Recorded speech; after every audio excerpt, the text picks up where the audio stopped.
आसान नहीं है। अगर आप रोडवेज से खास करके इतनी भीड़ में, जहां लाखों की संख्या में लोग हैं, लाखों की संख्या में लोगों के बीच में लड़कियों को आना इस ट्रेन के माध्यम से कितना धक्का मुक्की कैसे कैसे आई वो जानती हैं। इनके लिए तो कम से कम होम डिस्ट्रिक्ट होना चाहिए था। अगर आप 2 दिन में इतनी, कम से कम यहाँ 35 लाख लोग हम लोग एग्जाम देने आए हैं, आप 2 दिन में पेट का ले रहे हैं, 20 दिन में आप लेखपाली ले रहे हैं। हम लोग कैसे कैसे आए हम लोग जानते हैं। और आप किसी भी जाके जाइए, हमारे मुख्यमंत्री साहब हो चाहे कोई नेता हो, जाके बिना बताए पेट का फुलफार पूछी नहीं बता पाएंगे। जो सिर्फ धोती कुर्ता पहन के इस समय बैठे हैं, चला रहे हैं सरकार। हम यहाँ BA BSc MSc BEd कर करके आएंगे, यहाँ देंगे कि पेट, पहले हम पेट पास करें, हमारी प्राथमिक योग्यता देखेंगे, ये अपनी योग्यता दिखाएं, तब हम जाने की ये सरकार चलाने लायक हैं। हम लोग वहाँ से आए हैं, 65 किलोमीटर, लड़कियाँ फुटपाथ पे लेटे हैं, जिनके घर के माँ बाप इतने सपने सजाए हैं, फुटपाथ पे लेटे हैं। ऊपर से सुबह ADM साहब आएंगे, रिपोर्ट दे देंगे कि यहाँ का पेपर लीक हो गया है। मुख्यमंत्री साहब के कान में तेल गया होगा, वो नहीं बोलेंगे दोबारा कि हमारे पेपर लीक हो गया, नहीं पेपर अमान्य कर देंगे, मान्य होगा, वो नहीं सुनेंगे हमारी समस्याएं। हम लोग यार, हम क्या बताएं, ट्रेन आ रहा था ना, हम लोगों से पहले मालगाड़ी लाई जा रही थी। 8 बजे का ट्रेन था, बिना खाए पिए मर रहे थे, 12:40 पे ट्रेन पहुंची है। कोई मतलब विद्यार्थी, यहाँ हम लोग देश के भविष्य और युवा हैं, हम लोगों के साथ खेला जा रहा है। इसलिए क्यों पता है, हम शिक्षित नहीं होंगे तो रोजगार नहीं मांगेंगे। ये जो दादा चाचा बैठे हैं, इनको 5 किलो राशन भा गया है, ये 5 किलो राशन पे वोट दे जाएंगे। और जब हम नहीं पढ़े रहेंगे तो हम भी अपनी आवाज नहीं उठाएंगे, कोई बोलने वाला नहीं होगा। सब अपना अनपढ़ रहो यहीं, आओ उसके बाद बाबा जी की बात मानो। आए हैं बाबा जी के, सुने थे हम लोग जौनपुर से हैं कि बड़ा बढ़िया प्लेटफार्म होता है। अरे हमसे अच्छे कुत्ते सो रहे थे, बोलने वो बस सही बता रहे, भगवान के सब वो बोरी पे चढ़ के लेटे थे। हम लोग 10-10 रुपए की पन्नी लिए, उसमें मिला भी नहीं, वही जमीन पे लेटे पड़े थे। अरे अगर आपको करवाना था 2 दिन के अंदर, हम लोग की कोई व्यवस्था होती, 2 स्पेशल ट्रेन चला देते। रक्षाबंधन पे रोडवेज फ्री, रक्षाबंधन पे रोडवेज फ्री। हम यहाँ चूतिया बन के रोडवेज को हाथ दे रहे हैं, गायब। अगर हम उग्र हुए तो चलो भैया, हमारे मम्मी पापा भी आके भरेंगे। अभी ईडी बैठा दी जाएगी हमारे भी ऊपर, तुरंत भैया ऑन द स्पॉट कार्रवाई भी कर देंगे। चलो भाई साहब चलो, तुरंत माँ बाप भरेंगे हरजाना। हम लोग आवाज तक नहीं उठा सकते भैया। आप देखे थे इसके पहले जब आर्मी वाला 4 साल के गए था अग्निवीर, भाजी गई थी यार रोजा जाके हॉस्टलवा में। लेकिन क्या तानाशाही सरकार है, सरकार पूर्ण बहुमत की है, वो फिर किए जो उनका मन चला। हम लोग NTPC के लिए रेलवे जलाए, सब किए, नहीं भैया सरकार तानाशाही की, उनकी पूर्ण बहुमत सरकार है, अपने मन के किए। सुनने वाला है कोई? कोई सुनने वाला नहीं है यहाँ। सब भैया कोई आवाज उठाने के लिए नहीं आए, क्यों पता है? अरे मम्मी पापा हरजाना भरेंगे भैया, तुरंत ऑन द स्पॉट। अभी मम्मी पापा तक जाएगा, तुरंत नोटिस छपका दी जाएगी, लड़का तड़ी पार है, ईडी तक आ जाएगी भैया। हम लोग अपनी आवाज तक नहीं उठा सकते, कोई व्यवस्था है? अभी हम लोग यहाँ से जाएंगे ना, ऑटो के लिए 50-50 रुपए लेंगे, 2 किलोमीटर का 50 रुपए देना पड़ेगा ऑन द स्पॉट।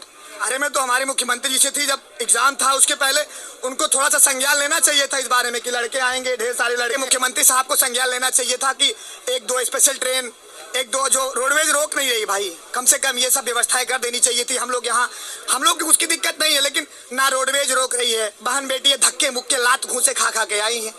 ये वाली चीज से बड़ा तकलीफ होता है यार। 4-4, 5-5 साल हम लोग इलाहाबाद रहते हैं, कोई वैकेंसी नहीं क्लियर हो रही, कोई गारंटी नहीं है कि ये पेट दे के जाएंगे, निकल जाएंगे तो कोई वैकेंसी आएगी। 2023 में आचार संहिता लागू हो जाएगा, 2024 में चुनाव है। इतने दूर से आए हैं बड़ी आस के साथ, लेकिन कुछ नहीं होने वाला, ऐसे चले जाएंगे। आएंगे हर साल पेपर देंगे, कोई मतलब नहीं है। अगले साल पेट दिए थे, सिर्फ 1 फार्म आया था लेखपाली, पूरा साल बीत गया, आप क्या देंगे? फिर 2023 में चुनाव है, आचार संहिता लागू होगा, कुछ नहीं। पेट का एग्जाम देने के बाद आप कौन कौन सा एग्जाम दे सकते हैं? सर इसके अंदर UP जो ग्रुप C की जो वैकेंसीज हैं उसके हिसाब से, और अब तो जो NM JNM जो भी है, कई जज इसमें लागू कर रहे हैं, वो तो उनके ऊपर है कौन कौन सा घुसेड़ दे, तो बाबा जी जाने।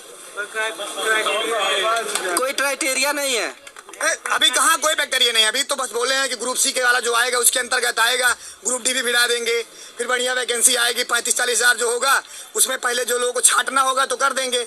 अब इतने, अब ये जो व्यवस्था है पता है, आप इतना समझिए, जो उत्तर प्रदेश राज्य परिवहन है, जो रोडवेज वाले जो लड़के आए हैं रोडवेज से, सारा पैसा राज्य सरकार को जा रहा है। रेल मंत्रालय में जो हम खा रहे हैं, खर्चा कर रहे हैं, जो ले रहे हैं, वो केंद्र सरकार को जा रहा है, उनका बेनिफिट है। 10-10 रुपए की पन्नी लिए हैं, उनका रोजगार मिल गया है। हम लोग बेरोजगार हैं भैया, ऐसे करेंगे? अरे भैया लाखों छोड़े हैं, वो तो कल सर्वे होगा, भी पता चलेगा। कम से कम नहीं कुछ तो 1 लाख तो छोड़ दिए होंगे। अब कह करके जो बहन बेटी है जिनके घर कोई पहुंचाने वाला नहीं है, वो कैसे आएंगी? अच्छा, बोर्ड यह कह के पलड़ा झाड़ ले रही है कि जो नकल है वो ज्यादा हो रहा था और सेंटर अगर दूर बनाया जाएगा तो नकल नहीं होगा। तो मैं कहना चाहूंगा इससे पहले जब लेखपाल का पेपर हुआ है तो उसमें 15,000 मुन्ना भाई पकड़े गए थे, 8,000 सीट थी और 15,000 बच्चे पकड़े गए थे। तो सर उसके बारे में क्या कहेंगे? उसका भी जवाब दे देते हैं। हाई स्कूल इंटर का एग्जाम होता है, क्या नकल होता है? अगर हाई स्कूल इंटर एग्जाम में नकल होता है तो आप करवाते क्यों? वो तो होम डिस्ट्रिक्ट में रहता है, उसको भेज दीजिए दूर। बीएड वाला करवाए थे, डिस्ट्रिक्ट में करवाए थे, उसमें नकल हुआ था क्या? अगर नकल रोकना है तो वैसे भी लीक हुआ है। आप आजम जौनपुर जिले से सटा आजमगढ़ था, वहां कर देते, हम करे इलाहाबाद कर देते, जहां हम लोग कभी जाने नहीं है। नकल वकल नहीं है भैया। ये क्या है कि राज्य सरकार केंद्र सरकार 120 रुपए ऑनलाइन करवाने लेंगे, वहां 70 रुपए वहां बेनिफिट हुआ, यहाँ आके 150 रुपए जो होगा राज्य परिवहन को फायदा होगा। बस यही मकसद है। बाकी अगर नकल रोकना, हाई स्कूल इंटर के पेपर आप दिलवा रहे हैं, गाँव में दिलवा रहे हैं ना, वहाँ तो नकल नहीं हो रहा है। अगर आप वहाँ क्या करें, टीचर बदल दीजिए, दूसरे जिले के दूसरे टीचर कर दीजिए, टीचरों को थोड़ा परेशान करिए। लड़कों को परेशान करके क्या मिलेगा? हर बार हम ही परेशान होंगे? ये कुछ नहीं है। बस यहाँ क्या है पता है, आप अपना हक मत मांगिए, शांति से बैठे रहिए, आइए एग्जाम दीजिए। सब लोग ऐसे तमाशे दीजिए, आप हमसे बुलवाइए, हम बोलेंगे, सरकार जो मन में आएगा वो करेगा, कोई मतलब नहीं। यूपीएसआई का एग्जाम हुआ है, उसमें भी काफी लोग पकड़े गए हैं, लेकिन उसकी जांच नहीं कराई गई। सर उसके बारे में आप लोग क्या कहेंगे? उसको रद्द करा के फिर से कराइए, तो पकड़े गए हैं। लेकिन अब खैर सरकार जाने, अब ज्यादा कुछ कहेंगे भैया पता लगे हम भी आ जाए रडार में, इसलिए थोड़ा बच के बोलेंगे। इतना बोलेंगे कि भैया अगर आप जितना एग्जाम करा रहे हैं सब तो पकड़े ही जा रहे हैं ना मुन्ना भाई, तो इसमें भी पकड़े जाएंगे। इतना दूर भेजने से क्या मतलब? अभी सुने हैं कल पकड़े गए हैं, पेपर भी इसके पहले लीक हुआ था, पीडीएफ भी आ रहा है। अब चल रहे हैं उसी भरोसे, राम भरोसे हिंदुस्तान देखेंगे। की मौत हो गई है। दुरंतो एक्सप्रेस की चपेट में आए थे ये लोग। चपेट में 4 लोग आए थे। बताया जा रहा है कि रेल लाइन पार करने के दौरान ट्रेन से 4 लड़के बनारस में कटे हैं। 4 आप लोग इतनी नाराजगी जता रहे हो, लोग कहेंगे मैंने भीड़ बुला के इकट्ठा करके आप लोगों से बात नहीं, हम लोग का गुस्सा है, ये हम लोग का आक्रोश है, हम लोग का गुस्सा है। पेपर छूट गया ट्रैफिक की वजह से। हम सरकार से कहेंगे योगी सरकार से दोबारा पेपर कराया जाए जिन बच्चों का पेपर छूटा है। परीक्षा केंद्र दूरी क्यों बनाया गया है? इसलिए छूट गया है। नदी बगल के जिले में सेंटर देना चाहिए था। मैं बनारस से आया हूँ, मेरे साथ लेडीज थी। खैर हम लोग तो सह लेंगे, हम लोग लड़के हैं, लेकिन लेडीज को इतनी भीड़ में थोड़ा वो ध्यान नहीं दे सकते योगी सरकार? ये सरकार ध्यान नहीं देगा। नहीं, ट्रेन से आए, जगह नहीं थी। इतनी बड़ी भीड़ को कंट्रोल करना किसके बस की बात है? बहुत बड़ी अव्यवस्था, ना तो आने को कायदे से मिला ना तो जाने को। अभी सीतापुर से आ रहे हैं, लटक कर ट्रेन से आए हैं। आप जान लीजिए, लटक कर आना पड़ा है। अब आप जान लीजिए अंदर घुसने नहीं दे रहे हैं।